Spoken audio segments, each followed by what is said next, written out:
Guys, mag-cheer yung mukbang po tayo.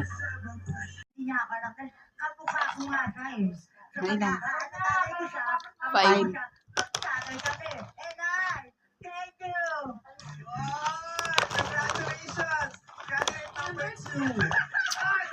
Five na. One.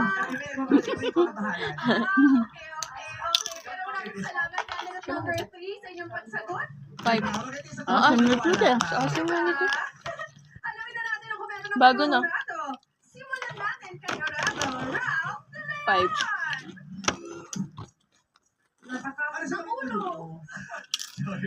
Medyo in-expect ko kasi na mas mahaba pa, mas ninamnam pa sana niya yung oras niya ng pagsasagot.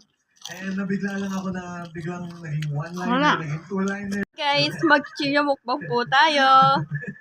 Dali po. Okay. One, two. Actually, hindi tanong ang napunta sa'yo. Challenge.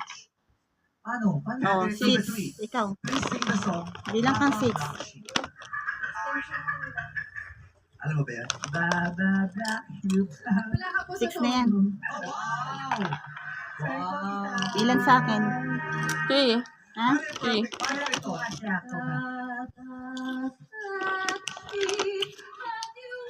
Ay, wala ba? Bumulok ko lang. Paano parinig na?